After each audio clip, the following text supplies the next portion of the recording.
Yo there guys, this is Cobb and welcome to the second episode of the Talent Build Challenge. In this series, I play with weird talent specs. Some of them might be viable and some of them might be absolutely horrible. But either way, I'm going to try and piece together a few clips that I feel demonstrate the spec and what it plays like. Then I'm going to spend a couple of minutes talking about the build to round off the video. In this episode, we're going to be playing with one of the ultimate Warlock tank talent builds, and that is of course the Soul Link Sacrifice Voidwalker spec. This spec combines the 20% bonus to your health that you get when you sacrifice a demon while Soul Link is up, with the Shadow Bulwark ability that you get from sacking your Voidwalker, which is going to give you a further 30% health. As well as the standard conflagrate glyph, I'm going to make sure to have Healthstone glyphed, and this is because any percentage based heal is going to be so much more effective when combined with a high health pool. Same thing goes for the glyph of Embertap. To make this even more ridiculous, I've gemmed a ton of stamina, picked up a couple of enchants to increase my health pool even more, and I even went and bought the stamina PvP trinket to replace the crit trinket. Sacrificing my blueberry and then using Shadow Bulwark, as you can see, grants me over 1 million health.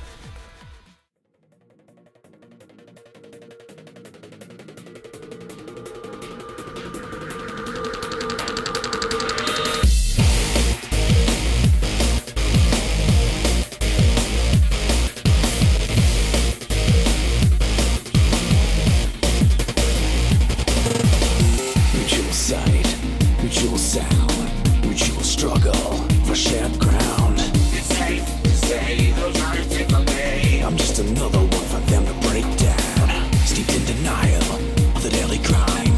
Dream of a world for me and my kind. It's safe and they all do in reality. So stick your standards where the sun doesn't shine.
Explain the rhymes is not required inside our minds. It's safe to try, no need to justify. We'll take that guilt trip at the end of the line.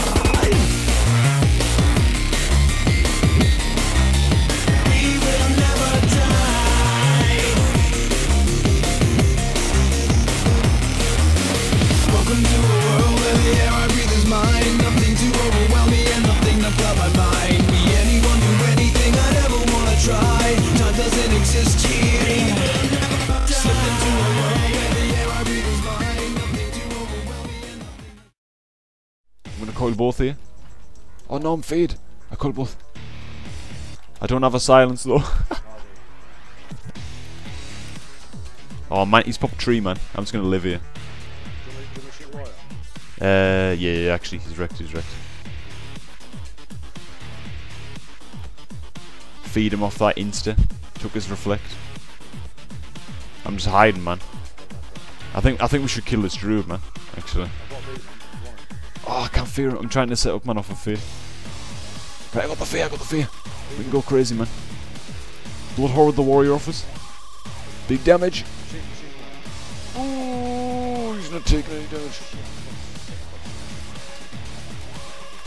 Okay. We're cleaving out good damage here, actually. Gonna coil both. Did it. Okay. I'm completely fine, man. I'm just gonna live here. In fact, I'm just gonna pop my heals now. I've got like 1 million health.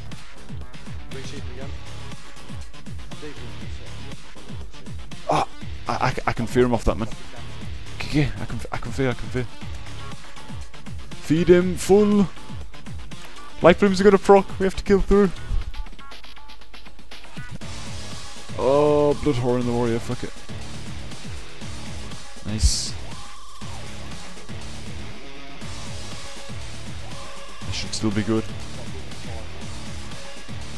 Okay. I'm gonna coil both. I'll feed Druid off this. Fearing. Ooh! Why did he go on me? It's ridiculous. Look at my healing. I nearly healed as much as the Druid. Fucking hell. Alright, so this spec, as you might have noticed, is rather tanky because Warlock heals all heal by a percentage of your max health. It almost does not matter that you don't have a dark bag and you have a ton of health and can even push it to over 1 million with Shadow Bulwark up, and this makes your dark regen, Healthstone, Ember Traps and Mortal Coil heal a hell of a lot more. Even without Shadow Bulwark, your survivability is kind of good, and with it, you are almost indestructible. I found it amazing for defending flag spots, would probably be good for flag carrying as well, but I didn't actually get around to trying that myself. Now for the weaknesses of the spec, and there are quite a few, starting with the lack of utility because you are sacrificing a VOIDY. You are missing out on either a spell lock or a whiplash knockback, both of which give you a ton more offensive power than a Shadow Bulwark. And while it might not seem like a huge deal, you are definitely going to feel it in the clips at Lumbermill that I showed. I could live for an eternity, but I was always going to die unless help arrived. If I had a whiplash knockback instead, I might have been able to actually deal with some of the allies who were attacking. And this next weakness ties into the previous. You just lack overall offensive pressure. Not only do you not have an offensively useful pet ability like Spelllock or Whiplash, let alone an actual pet, but Mortal Coil is also inferior to Shadow Fury most of the time. Coil can hit up to 2 targets at most and is on a pretty significant 45-second cooldown.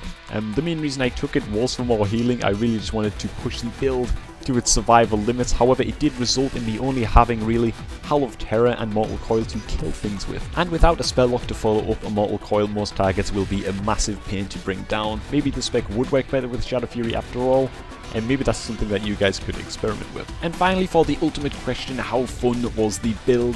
And I'd have to say it depends what exactly you are planning to do with it. Things like arenas and even some battlegrounds made me feel very, very underpowered if the enemy team did not target me.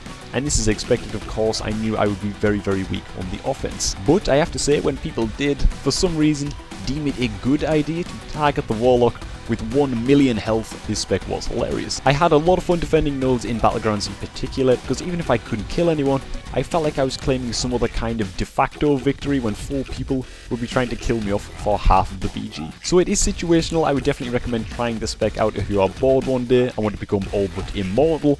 Otherwise, it isn't really viable competitively, more just a bit of fun. Anyhow, that is the Warlock tank build. There are other builds that are very, very tanky for Warlocks. You can combine Shadow Bulwark with Sacrificial Pact for a stupidly huge shield, but I feel like that one has faded away just a little bit, so I thought I'd give this one a test out at least first. So many more insane builds still to come, guys. I really, really hope that you enjoyed this video. If you did, remember to let me know by leaving a like behind before you leave. Stay destro, everyone, and I will catch you all a little bit later.